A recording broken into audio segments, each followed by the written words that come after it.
Hi students.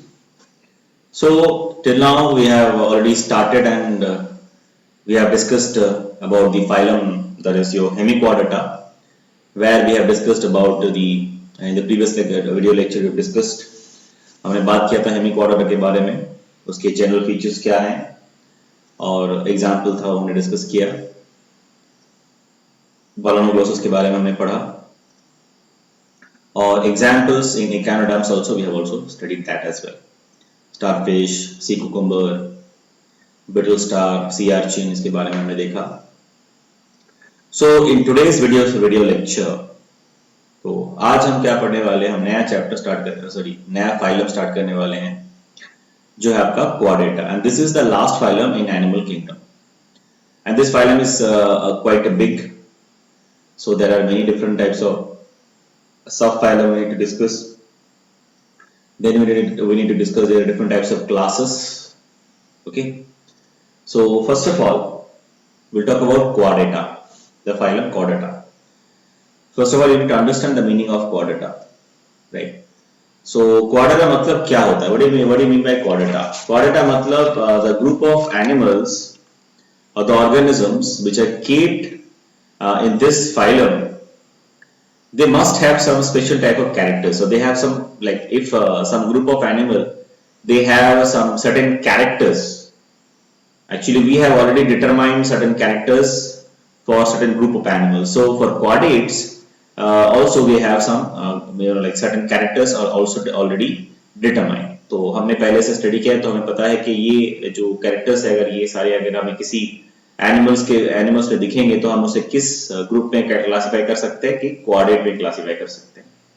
ठीक है, अब देखो जो क्वाड्रेट्स के जो कैरेक्टरिस्टिक फीचर्स हैं, ओके, सो ये ऐसा हो सकता है कि इट कैन बी देयर और दोस फीचर्स और दोस characters the particular organism can have any time of their life span.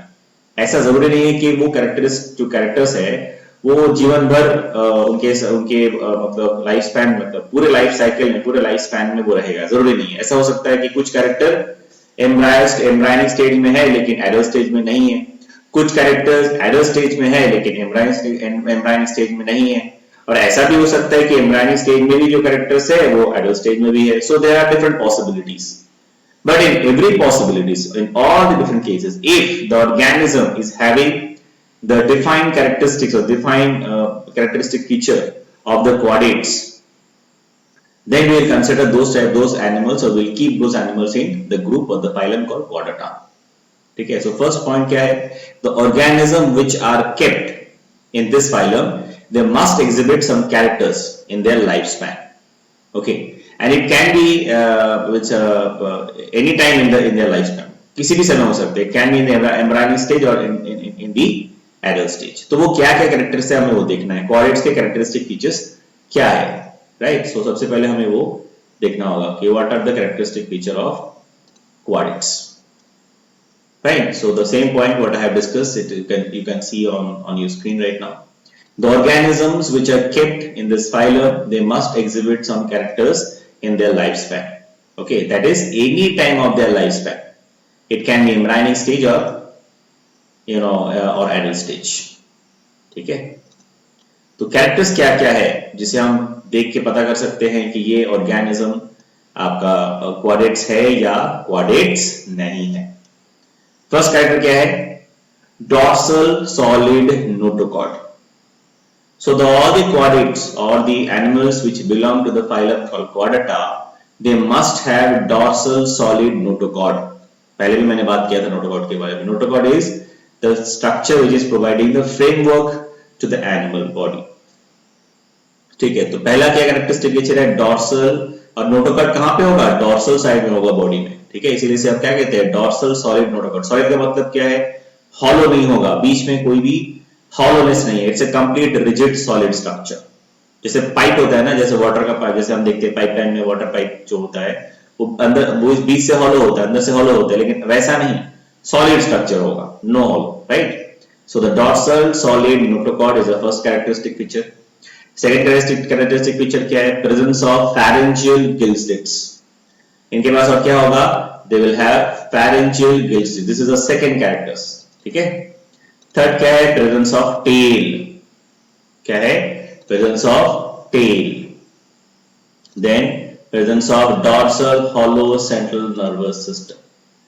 ठीक है, और क्या होता है? Dorsal hollow central nervous system, ये भी होना चाहिए। तो ये जो चार कैरेक्टर्स है, पहला नोटोकॉर्ड होना चाहिए, दूसरा फाइरेंजियल गिल्स होना चाहिए, तीसरा टेल होना चाहिए, चौथा सेंट्रल नर्वस सिस्टम जो हॉलो सेंट्रल नर्वस सिस्टम भी होना चाहिए। तो ये जो सारे कैरेक्टर्स है, जरूरी नहीं है कि ये हमेशा एडल्ट स्टेज में होना चाहिए, ये एम्ब्रायनिक स्टेज में भी हो सकता है। तो एनिमल के लाइफ स्पैन में कभी भी किसी भी स्टेज में अगर ये सारे कैरेक्टर्स हमें दिखते हैं तो हमें उस एनिमल्स को हम किस में कैटेगराइज करेंगे? हम उसे कैटेगराइज करेंगे क्वाड्रेटा में। ठीक है ना? चलिए, now the chordates are classified in different groups that we need to discuss now. First of all, the chordates are actually basically classified in three subphylum. Chordate is the phylum, then again they are divided into three subphylum. ठीक है? पहला क्या है? Urochordata. पहला क्या है? Urochordata. दूसरा क्या है? सेफालोकॉर्डेटा। पहला है आपका यूरोकॉर्डेटा से, दूसरा क्या है? सेफालोकॉर्डेटा, और तीसरा क्या है? वर्टिब्रेटा। ठीक है, तीसरा क्या है? वर्टिब्रेटा। ठीक है, so this are all subphylum, right? So we will discuss one by one. पहला है यूरोकॉर्डेटा। यूरोकॉर्डेटा में क्या क्या हमें स्पेशल फीचर्स जो मिलेंगे? So let me magnify it little bit so it will be more visible, clearly visible to all of you. या first of all will discuss Urochordata. क्या है? Notochord is present only in the tail region of larva. क्या कह रहा है कि urochordata में जो नोटोकॉर्ड तो होता है, लेकिन कब मिलेगा notochord? Only during the larval stage. ठीक है, और कहां मिलेगा? टेल रीजन में मिलेगा। नोटोकॉर्ड कहां मिलेगा इनका? टेल रीजन में नोटोकॉर्ड रहता है, वो भी सिर्फ लार्वल स्टेज। इसका मतलब क्या है? एडल्ट स्टेज में कोई भी नोटोकॉर्ड नहीं रहता है। ठीक है, तो second point you can C the adult do not have tail due to the retrogressive metamorphism. retrogressive metamorphism क्या होता है? retrogressive metamorphism का मतलब होता है कि जो हमारे पास कोई भी पार्ट है, ऑर्गन है या बॉडी पार्ट है, if we lose it in the next stage of our life, then we can call it as retrogressive metamorphism. मतलब मान लीजिए कि लार्वल स्टेज में टेल है, लेकिन एडल्ट स्टेज में उस ऑर्गेनिज्म के पास कोई टेल नहीं है, तो हम इसे क्या करेंगे? They have that organism lost the tail, right? The organism lost the tail. और अभी हमने पढ़ा कि टेल में नोटोकॉर्ड होता है। अगर टेल में, लार्वा के टेल में नोटोकॉर्ड है, और वो अगर वो जो टेल है, the tail is actually lost by the larva during the retrogressive metamorphosis. ठीक है, इसका मतलब क्या? एडल्ट स्टेज में क्या होगा? एडल्ट स्टेज में कोई भी नोटोकॉर्ड नहीं होगा, है ना? क्योंकि जो टेल के साथ नोटोकॉर्ड भी तो फिर आपका लॉस हो गया, है ना? एग्जाम्पल क्या है? एग्जाम्पल है Herdmania. Herdmania is example, will see it in the next part of this video where I will discuss about ये Herdmania. They are also known as Tunicata और ट्यूनिकेट्स। क्यों बोलते हैं ट्यूनिकेट्स? कैसा होता है स्ट्रक्चर? अभी हम आगे बढ़ेंगे। ठीक है, नाउ नेक्स्ट पॉइंट क्या है? Next thing what we need to know about Urochordata और urochordates. See the urochordates and the cephalochordates together known as protochordata. अभी हमने देखा कि जो यूरोकॉर्डेटा है, सेफालोकॉर्डेटा है और वर्टिब्रेटा, तीन डिफरेंट सबफाइलम है कॉर्डेटा के। अभी जो यूरोकॉर्डेटा है और आपका सेफालोकॉर्डेटा है, दोनों को हम एक साथ क्या बुला सकते हैं? हम उसको बोलते हैं प्रोटोकॉर्डेटा। अगर हम प्रोटोकॉर्डेट बोले तो इसका मतलब क्या? We are referring Cephalochordata and Urochordata both. और क्या नाम हो सकता है? ए क्रेनिएटा। ए क्रेनिएटा, ए मतलब हम जहां पे भी ए लगाते इसका मतलब होता है वो नहीं है, it absent. Craniata came from the word cranium. Cranium का मतलब होता है ब्रेन बॉक्स। इंसान के केस में, हमारे केस में जो हमारा ब्रेन रहता है वो है जो वो किस में रहता है? It is present inside the cranium. ठीक है, it is made up of bone. आप आगे आपके जो चैप्टर्स आने वाले फिजियोलॉजी में, वहां पे आप पढ़ेंगे when we will study the skeletal structure in case of the human being. वहां पे हम डिस्कस करेंगे कितने तरह के बोन होते हैं क्रैनियम में। There are 8 types of bones which are making the cranium और brain box in case of human being. ठीक है, तो हम पढ़ेंगे। तो वैसे ही जो क्रैनियम, जिस एनिमल में क्रैनियम नहीं है, ब्रेन बॉक्स नहीं है, अगर ब्रेन ही नहीं है तो ब्रेन बॉक्स कहां से होगा? ब्रेन बॉक्स मतलब क्या है? जिसके अंदर ब्रेन रहता है। जैसे हमारे क्रैनियम या ब्रेन बॉक्स के अंदर क्या रहता है? ब्रेन रहता है। तो इनके पास ब्रेन बॉक्स या क्रैनियम नहीं है, इसीलिए हम इनका दूसरा नाम क्या दे दिए है, Craniata. Clear? Now next we will discuss Cephalochordata. ठीक है, next sub phylum is Cephalochordata. Now Cephalochordata के केस में क्या होता है, the notochord runs from anterior to posterior. ध्यान देना, यूरोक्वाड्रेटा में क्या था, the notochord is present only in the tail part. यहां पे क्या है, इट इज प्रेजेंट फ्रॉम और it runs from anterior to the posterior part. इसका मतलब क्या है कि मान लीजिए कि अगर कोई ये आपका सेफेलोक्वाड्रेटा का बॉडी है, ये हेड पार्ट है और ये टेल पार्ट है, तो क्या होगा, जो नोटोकॉर्ड होगा it will run from anterior part two the posterior part completely. Dorsal side में ये डॉर्सल साइड है, तो एंटीरियर पार्ट से पोस्टीरियर पार्ट तक पूरा नोटोकॉर्ड रहेगा। ठीक है, किसके केस में होगा ये होगा आपका सेफेलोक्वाड्रेटा के केस में।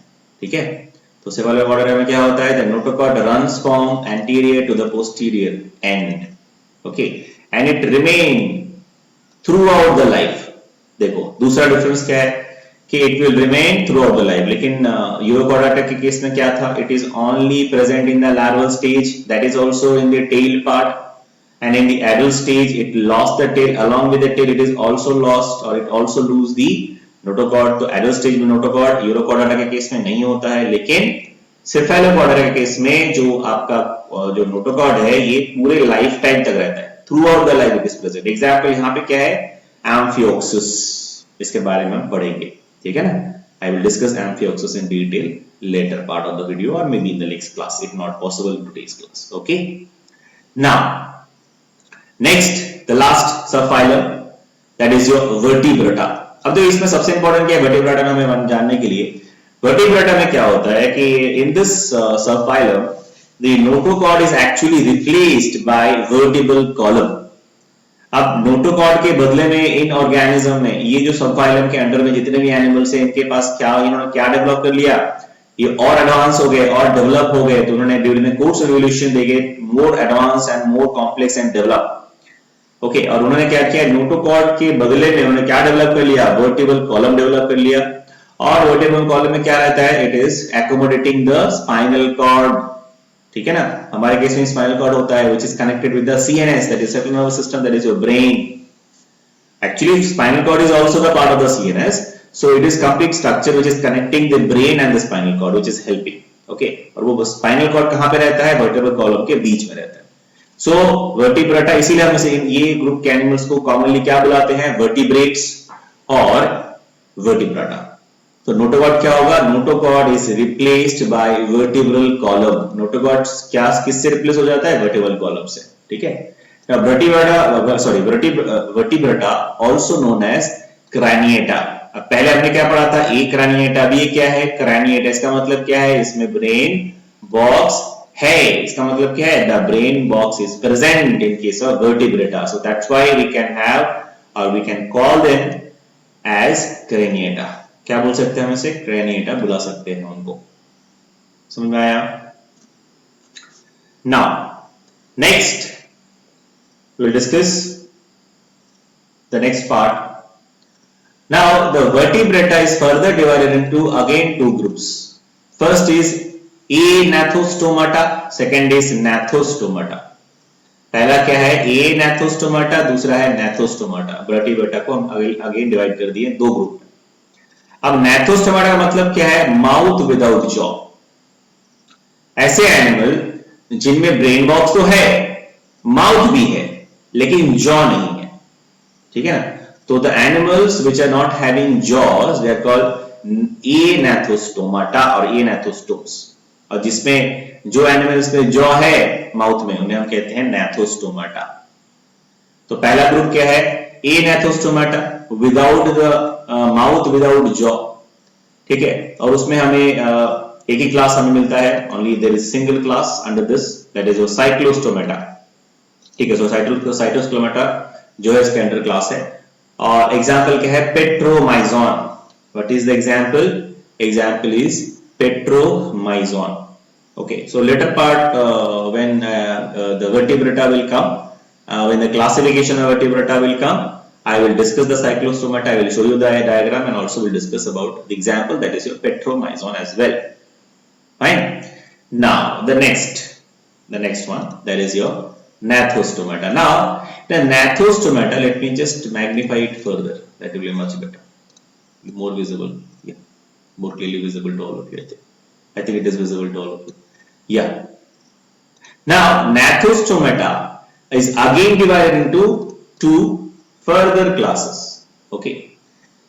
First is pieces, second one is your tetrapod. देखो पहला जो है पीसेस का मतलब होता है ये जो हमने डिवाइड किया है ना, पहले ये वाला जो डिवीजन वर्टिब्रेट हमने किया था किसके बेसिस में, जॉ है या नहीं है माउथ में, उसके बेसिस में, on the basis of the jaw, presence of jaw and absence of jaw. Agnathostomata. अब इसको फिर से डिवाइड कर रहे हैं जो विथ जॉ. गनाथोस्टोमेटा को हम किसके बेसिस में डिवाइड कर रहे हैं, on the basis of their locomotive organ. Locomotion के लिए वो कौन सा जो ऑर्गन यूज करते हैं और कौन सा स्पेशलाइज्ड पार्ट बॉडी का यूज करते हैं, on that basis we have again classified the Gnathostomata into different groups. First is your Pisces, second is your Tetrapoda. Pisces मतलब क्या होता है, these are all aquatic and we are talking about fishes, the animals which use fins. They are using the animals which are using fins for the locomotion. They are called pieces. They are mostly they are all aquatic. सब क्या होते हैं, fins कौन use करते हैं, aquatic organism. And for their respiration what they use, they also use the gills. So these are the difference. tetra मतलब four. तो locomotion के लिए जो लिम्स यूज करते हैं, फोर लिम्स जिनके पास होते हैं, वो एनिमल्स को, वैसे एनिमल्स को हम क्या बोलते हैं, टेरेस्ट्रियल. ये क्या होते हैं, उनको बोलते हैं टेट्रापोडा. और वो क्या होता है, ये ज्यादातर टेरेस्ट्रियल, ये सब टेरेस्ट्रियल, ज्यादातर नहीं, ये सब क्या होते हैं, टेरेस्ट्रियल होते हैं. और इनमें रेस्पिरेशन के लिए क्या होता है, क्योंकि ये टेरेस्ट्रियल एक्वेटिक नहीं है, तो ये क्या होगा इनके पास, रेस्पिरेशन के इनके पास लंग्स होता है. क्या होता है इनके पास, लंग्स. ठीक है ना. अब पीसीस और tetrapod again divided into some other different groups. Pisces को बेसिकली हमने दो ग्रुप में डिवाइड किया है. पहला है कॉन्ट्रिक्टाइल्स, सेकंड दूसरा है ऑस्टिक्टाइल्स. मतलब फिशेस को हमने दो कैटेगरी में डिवाइड किया है. ठीक है. पीसेस मतलब फिशेस. ठीक है. पीसेस किसको रेफर करता है, aquatic organism, that is mostly fishes only. So talking about fishes, Pisces means fishes. So Chondrichthyes and Osteichthyes. ठीक है. पहला जो कॉन्ट्रिक्टाइल्स है इसको हम क्या बोलते हैं, कार्टिलेजिनस फिशेस. इसका मतलब क्या है, इसका मतलब होता है कि हमने अभी यहाँ पे फिशेस को डिवाइड किया है on the basis of their endoskeleton.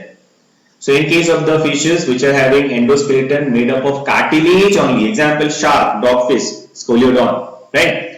So in that case, the fishes which are having the endoskeleton which is made up of cartilage or cartilaginous endoskeleton is present, those fishes are known, or the group of fishes or the fishes which belongs to this category or this group which are having the cartilaginous endoskeleton, they are known as chondrichthyes. ठीक है. ऑस्टिक्टाइल्स मतलब होता है bony fishes. Now in this case the endoskeleton of this fishes, it is made up of bone. So that's why we also consider them और also tell them bony fishes. So Osteichthyes का मतलब होता है bony fishes, cartilaginous fishes मतलब कॉन्ड्रिक्टाइल्स. ठीक है. चलो next, the last part, that is tetrapod is again divided into four different groups, different categories. First is amphibian, second is reptilia, third is aves, fourth is mammalia. देखो सबके पास tetrapod होता है, सभी mammal, सभी आपका टेरेस्ट्रियल ऑर्गेनिज्म एनिमल्स है. ठीक है. एम्फीबियंस मतलब ये पानी और जो आपका टेरेस्ट्रियल एनवायरनमेंट हैबिटेट है, दोनों में रहते हैं. थोड़ा पानी में इनका लाइफ साइकिल का जो थोड़ा समय है पानी में भी होता है और थोड़ा जमीन में भी होता है, इसीलिए हम बोलते हैं एम्फीबियन. एग्जाम्पल क्या है, फ्रॉग्स. ठीक है. नाउ रेप्टाइल्स मतलब crawling animals, the animals who are crawling, which are crawling. ठीक है. एग्जांपल रेप्टाइल्स का कौन है, क्रोकोडाइल, स्नेक्स एटसेट्रा. एव्स बोले तो we are talking about birds. Mammalia, mammals, we also belong to this class. ठीक है. So we'll discuss mammalia, reptilia, aves and amphibians, reptilia, aves and mammalia in detail. Okay. So there's nothing to worry. Slowly when we'll come to the topic, we'll discuss everything in detail. So I hope you have understood till now what we have discussed, and now we have discussed about the basic classification of chordata. So let me just have let us have a very quick revision. The chordata is actually divided into three different subphylum. But first is your urochordata, second one is your cephalochordata, third one is your vertebrata. And we know the difference between cephalochordata and urochordata. And then vertebrata is again divided into two different groups: gnathostomata, then anathostomata and gnathostomata. Now, anathostomata is only having one group, that is called cyclostomata. Example is a petromyzon. And gnathostomata again divided into two groups: Pisces and tetrapoda. Pisces divided into again two groups: condyx thighs and osteichthyes thighs, that is your bonifacious and cartilaginous fishes. And tetrapod is again divided into four different classes. Okay, first is your amphibians and reptilia, then apes and mammalia. Okay, so we'll start with the first subphylum, that is your urochordata. Okay, तो हम सभी start करेंगे किसके साथ? Urochordata के से हम start करेंगे, इसके बारे में हम पढ़ेंगे, ठीक है ना?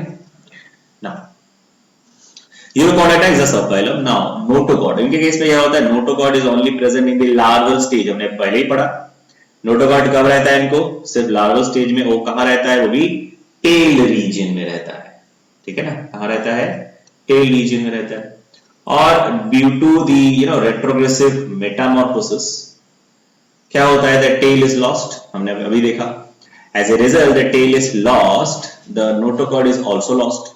That means the adult stage of the animals in their adult stage, which belongs to this urochordata subphylum, they don't have the notochord in their adult stage, right?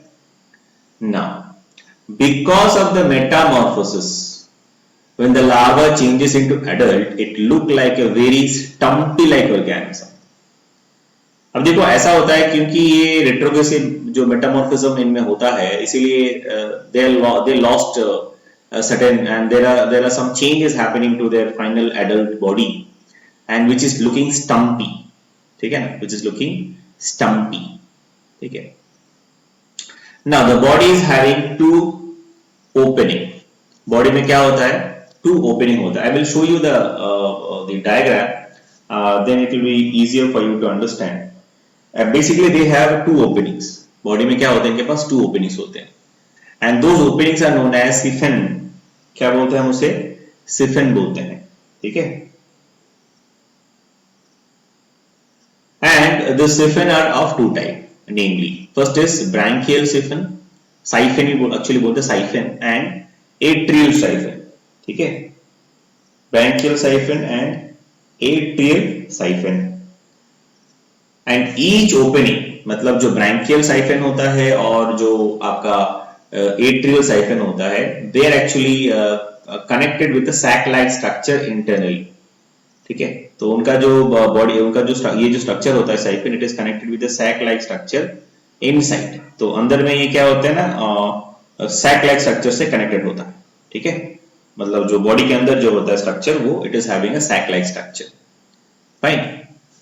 So this is the diagram actually. This is the diagram. अच्छा, स्टम्पी जो मैंने बोला, स्टम्पी जो के बारे में मैंने बात किया, तो उसका मतलब क्या होता है थोड़ा समझ लेते हैं. See, it's like stumpy means it is short and thick, stubby और stocky, ऐसा कुछ स्ट्रक्चर होता है, ठीक है ना? शॉर्ट होगा, थिक होगा, स्टबी होगा. तो आप देख सकते हो this is thick, short and stubby like of structure. तो इस तरह के स्ट्रक्चर को हम बोलते हैं स्टम्पी. तो ये हर्डमेनिया का ये एग्जांपल है. हर्डमेनिया, यहाँ पे स्पेलिंग थोड़ा गलत है, you please correct. Herdmania MA होगा यहाँ, Herdmania. So you please add M. Herd MANIA, Herdmania, ठीक है? So that is a correct spelling, you please correct it. So Herdmania. So this is a diagram. आप देखिए कि इसका, इनके जो बॉडी है, तो आप अगर देखोगे तो दीज आर कॉल्ड साइफन, ठीक है ना? तो एक साइड के जो साइफन उसे हम बोलते हैं ब्रैंकियल साइफन, दूसरे तरफ को हम क्या बोलते हैं? एट्रियल साइफन, ठीक है? तो इनके बॉडी में क्या है ना, they have the body siphon, and this siphon actually basically it is connected inside. मतलब ऐसा होता है कि अंदर में इनका ऐसा पॉच लाइक स्ट्रक्चर से कनेक्टेड होते हैं, यहाँ पे ऐसे पॉच लाइक स्ट्रक्चर होता है, ठीक है। इसमें भी it is coming and they are forming a pouch like structure अंदर से, ठीक है। तो उतना हमें डिटेल में पढ़ना नहीं है, it is not there in our syllabus, बस आपको ये पता होना चाहिए कि अंदर और inside they are connected with a pouch like structure. Second thing, see their body is divided into two parts. One is their body is the herd mania is divided into two parts, body and foot part, ठीक है। Now this the next important thing what we need to know वो यह है कि इनके body के ऊपर एक लेयर होता है, एक्स्ट्रा लेयर होता है, ठीक है। ऐसा आप देख रहे हो ना, which is I can show you here, and that layer is called tunic। तो इनके बॉडी में क्या होता है ना, ट्यूनिक का जो ट्यूनिक लेयर होता है, इसीलिए हम इसे, इनका दूसरा नाम क्या है, ट्यूनिकटा, क्योंकि इनके बॉडी में जो ट्यूनिक लेयर होता है, इसीलिए हमने इसका दूसरा नाम क्या दिया है, ट्यूनिकटा भी बोल सकते हैं इसे हम, क्या बोलते हैं, ट्यूनिकटा और tunicates. Okay, the same point you can C on your screen right now. The body is covered with a layer which is known as tunic, and that is why they are also known as tunicata or tunicates, ठीक है। ये जो heard mania है आपका, या फिर जो आपकी यूरोकॉडिट्स है, इसको हम दूसरे नाम से भी क्या बुला सकते हैं, ट्यूनिकटा और ट्यूनिकेट्स बुला सकते हैं। क्यों बुला सकते हैं, कि इनके बॉडी के ऊपर एक लेयर होता है, बॉडी लेयर होता है, जो कि हम जिसे हम बोलते हैं ट्यूनिक, ठीक है। And because of that we can call them as Tunicata और ट्यूनिकेट्स, ठीक है। Next, it is also known as a sea squid। ये बहुत इंटरेस्टिंग है। स्क्विड मतलब आप जानते हो, स्क्विटिंग, ठीक है, मतलब वाटर जेट की तरह पानी को बाहर निकालो, उसको बोलते हैं स्क्विटिंग, ठीक है। So it is a commonly known और it is commonly we call them as sea squid. क्यों ऐसा बोलते हैं, क्योंकि इट डार्ट्स वाटर, ये पानी फेंकता है किसकी तरफ, towards the predator, whenever the predator is approaching that particular animal, at that time what they do, they actually squid or dart the your water, okay।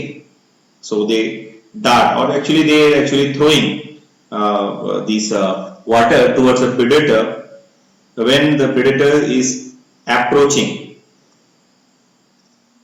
ठीक है। तो जब भी predator approach करता है इनकी तरफ, तो for in self defence what they do, they actually dart और they actually use the water और they throw the water towards the predator to safeguard themselves, ठीक है। समझ में आया ना। चलिए नेक्स्ट, दे आर हार्मेफ्रोडाइट। अब हार्मेफ्रोडाइट का मतलब सबको पता है, दे आर हार्मेफ्रोडाइट मतलब सेक्स, और जो उनके पास मेल और फीमेल सेक्स जो है वो एक ही बॉडी में होता है, but they favour cross fertilisation. Though they are हार्मेफ्रोडाइट, ये हार्मेफ्रोडाइट होते हैं, लेकिन ये अपना जो फर्टिलाइजेशन है, ये क्या करते हैं, fertilisation is cross fertilisation, but they are basically hermaphrodite. वो होते क्या है, हार्मेफ्रोडाइट होते हैं, लेकिन दे फेवर क्रॉस फर्टिलाइजेशन, उनमें क्रॉस फर्टिलाइजेशन होता है और वो क्रॉस फर्टिलाइजेशन ज्यादा करते हैं, ठीक है। और ये पॉसिबल कैसे क्रॉस फर्टिलाइजेशन करते हैं, even though they are hermaphrodite, because they are protogynous in nature. हमने बात किया था प्रोटोकाइनस के बारे में जब हम इंट्रोडक्शन में हम लोग पढ़े थे एनिमल किंगडम में, तो आपको पता होगा प्रोटोकाइनस क्या है, ठीक है। प्रोटोकाइनस मतलब होता है ओवरीज मैच्योर फर्स्ट। एनिमल के बॉडी में अगर हार्मेफ्रोडाइट है, वो हार्मेफ्रोडाइट एनिमल है, तो उसमें मेल और फीमेल पार्ट दोनों ही होगा। तो जो फीमेल पार्ट है, ओवरीज है, वो पहले मैच्योर होता है। ऐसा अगर कोई हार्मेफ्रोडाइट में है तो हम उसे कहते हैं प्रोटोकाइनस, ठीक है। और दूसरा होता है प्रोटैंड्रस, ठीक है। प्रोटैंड्रस मतलब मेल, पहले जो मेल रिप्रोडक्टिव जो पार्ट है वो पहले डेवलप होगा, तो हम उसे बोलते हैं प्रोटैंड्रस। और प्रोटोगाइनस मतलब ओवरी या जो फीमेल जो पार्ट है वो पहले डेवलप होगा, तो यहाँ पे फीमेल पार्ट पहले डेवलप होता है। तो इसीलिए बिकॉज ऑफ दैट नेचर और because of that condition they favour the cross fertilisation, ठीक है। दूसरा क्या है, डेवलपमेंट कैसा होता है, डेवलपमेंट इज इनडायरेक्ट। अगर डेवलपमेंट इनडायरेक्ट होगा इसका मतलब क्या है, लार्वल स्टेज होगा पक्का, है ना। हमने डिस्कस किया बहुत बार कि डेवलपमेंट अगर इनडायरेक्ट है तो there should be a larval stage, है ना। तो लार्वल स्टेज, ऐसे भी हमने पढ़ा कि लार्वल स्टेज में ही इनके जो टेल में नोटोकॉर्ड होता है, तो लार्वल स्टेज तो होगा ही। तो लार्वा कौन सा होता है, एसिडियन टैडपोल लार्वा होता है इनमें, ठीक है। कौन सा लार्वा होता है, एसिडियन टैडपोल लार्वा, ठीक है। Now the herd mania are exclusively marine. That is the last point we need to discuss. Herd mania क्या होता है? Exclusively marine, मतलब हमें herd mania कहाँ मिलेगा? सिर्फ और सिर्फ समुद्र में मिलेगा, ठीक है। तो if you want to see the herd mania's diagram, so this is the basic diagram of herd mania. तो ऐसा ही होता है, आप देख सकते हो ये एट्रियल apparatus और जिसे हम एट्रियल या सिफॉन भी बोलते हैं, ठीक है। तो एट्रियल apparatus बोल सकते हैं, एट्रियल सिफॉन साइफन भी बोल सकते हैं। ये ब्रैंकियल apparatus है या ब्रैंकियल साइफन है, ठीक है। नेक्स्ट ये बॉडी पार्ट है, ये फुट है, ठीक है, ये वेंट्रल साइड है। So this is a diagrammatic representation. Now I will show you a real image of a herd mania. This is the real image of heard mania. ऐसा ही होता है समुद्र के तल में। ये they are attached with the substratum, they are attached with the substratum with the help of the foot. उनके body के जो फूट पार्ट है उसके हेल्प से ये सबस्ट्रेटम में अटैच होते हैं and they look like this. This is the real image of heard mania. तो ये ब्रैंकियल और ये आपके एट्रियल जो सिफॉन है उसका और apparatus है उस वो है ये, ठीक है। So this is heard mania. So it is very difficult if you see it in the real image. It is not at all look like an animal, right? Humans, the animals what we know, normal animals. But they are actually animals. They belong to the animal kingdom. Now next we are going to discuss cephalochordata. Next subphylum what we are going to discuss, that is your cephalochordata. अब इसमें क्या होता है? In case of cephalochordata, notochord is present from anterior to the posterior end. हमें पता है notochord क्या है? बॉडी के एंटीरियर पार्ट से पोस्टीरियर पार्ट तक रहेगा, ये पहला चीज है। दूसरा क्या है? Notochord is present through out their life, ये भी हमने डिस्कस किया है। Now next they have nervous system. इनमें nervous system भी होता है, but CNS is not differentiated into brain and spinal cord. इसका मतलब क्या है? nervous system तो होता है, लेकिन जो central nervous system है वो properly differentiate होके brain और spinal cord अभी तक इनमें नहीं बना, ठीक है। तो brain और spinal cord हमें इनमें नहीं दिखता। इनके जो central nervous system में हमें brain और spinal cord डिफरेंशिएट या अलग अलग या ठीक से हमें प्रॉपर्ली डेवलप्ड नहीं मिलेगा, ठीक है। Next, now the cephalochordates consider as the blueprint of क्वाड्रेटा।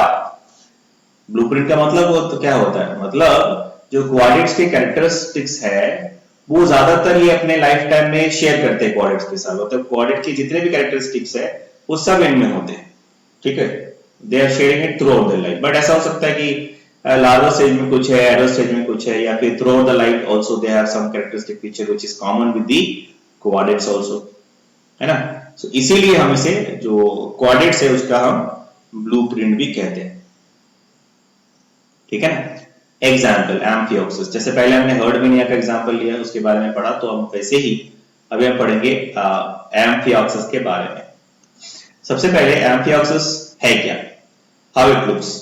See, Amphioxus has a fish-like body. Fish-like body मतलब क्या होगा? They are having a streamlined body. Fish-like, that is, they are having a streamlined body. ठीक है? और इनके पास इनके body में क्या होता है ना, जो एंटीरियर पार्ट होता है बॉडी का, उसमें एक प्रोजेक्शन हमें दिखेगा, जिसे हम बोलते हैं रोस्ट्रम। जैसे हमने प्रॉन के केस में, या जिसे हम बोलते हैं क्रस्टेशियंस के केस में हमने पढ़ा था ऑर्थोपोडा में, अगर आपको याद होगा। रोस्ट्रम जो आपका प्रॉन का जो हेड पार्ट था उसके सामने से ऐसे निकला हुआ था, ठीक है ना। आपको अगर याद होगा तो हमने पढ़ा था प्रॉन के केस में, है ना। सो उसको बोलते हैं रोस्ट्रम। बिल्कुल वैसे ही यहाँ पे हमें क्या मिलेगा? The anterior part is having a projection, ठीक है, and that is also known as rostrum. तो ये रोस्ट्रम और रोस्ट्रम थोड़ा अलग है, ठीक है। और उसके बाद क्या मिलेगा हमें? We can find the mouth which is also present. लेकिन कहाँ पे प्रेजेंट है? It is present at the ventral side. Mouth कहाँ पे होता है? Ventral side of the body होता है। और जहां पे माउथ होता है वहां पे थोड़ा सा हमें बल्जिनेस दिखेगा, बल्जिंग दिखता है, ठीक है ना। एंड उस बल्जिंग जो बल्ज पार्ट है माउथ के पास, उस जगह को, उस पार्ट को हम कहते हैं ओरल हुड। क्या कहते हैं हम उसे हम कहते हैं oral hood. So you can find it here, that is known as oral hood, ठीक है ना। तो जो एंटीरियर पार्ट है उसमें क्या फर्स्ट हमें मिलेगा? There will be little bit projection, उसे हम बोलते हैं रोस्ट्रम। और माउथ पार्ट वेंट्रल साइड में होगा। दूसरा चीज ये है, तीसरा क्या है? वहां पे एक बल्ज स्ट्रक्चर मिलेगा, हम जिसे कहते हैं आपका ओरल हुड। ठीक है ना। चलिए, now on the oral hood there are some sensory structure can also be seen. अभी जो ओरल हुड वाला पार्ट है वहां पे जो सेंसरी कुछ स्ट्रक्चर हमें मिलेंगे, जस्ट लाइक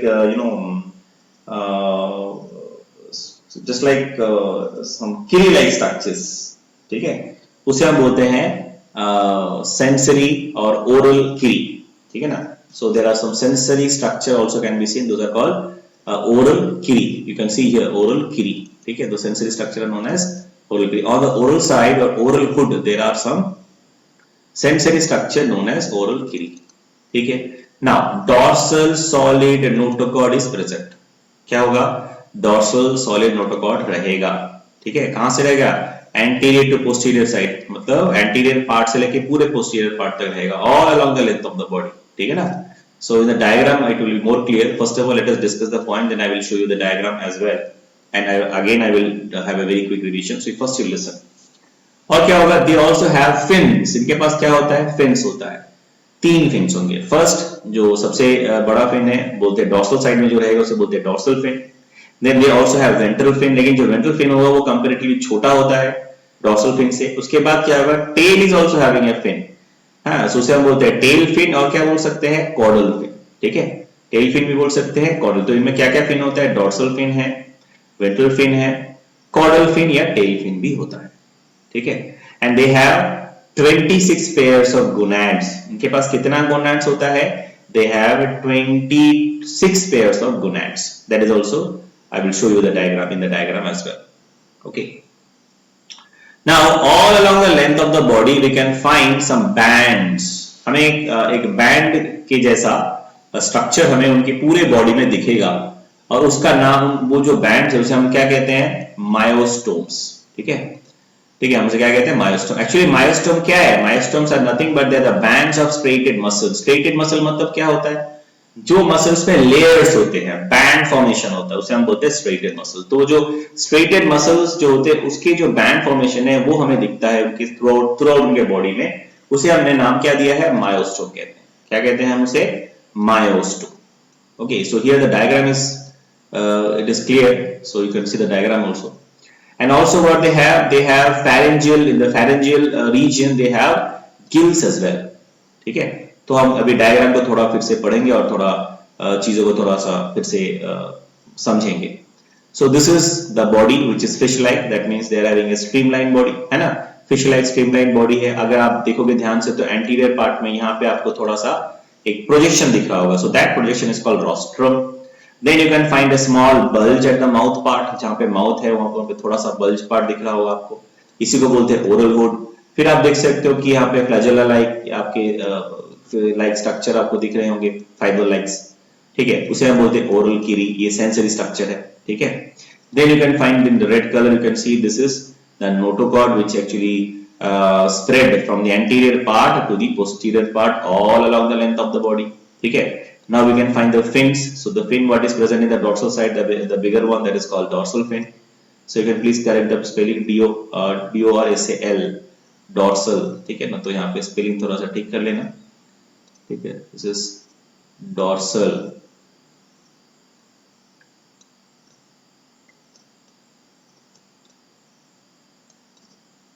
ठीक है। तो dorsal होगा, ये स्पेलिंग थोड़ा सा गलत है, please correct it. Now this is the dorsal fin. Then we have the next one, that is the ventral fin, जो कि छोटा है, मैंने पहले बताया था, comparatively smaller. Then this is the tail part. अब tail part मतलब क्या होता है? उनका एनस होता है, एनस के आगे जो पार्ट आगे बढ़ता है, एनस से जो टेल, मतलब हमेशा याद रखना, tail is actually extend beyond the anus.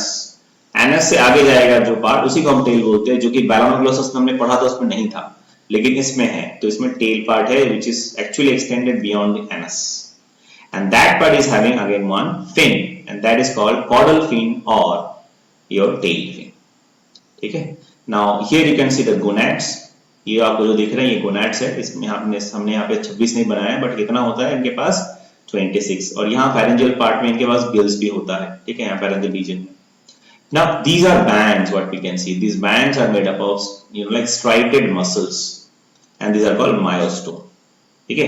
So this is diagrammatic representation of amphioxus. which is the example of cephalochordata. Urochordata हमने पढ़ लिया. Fine. I hope it is clear. You can make a pause and you can draw the diagram as well. Now, next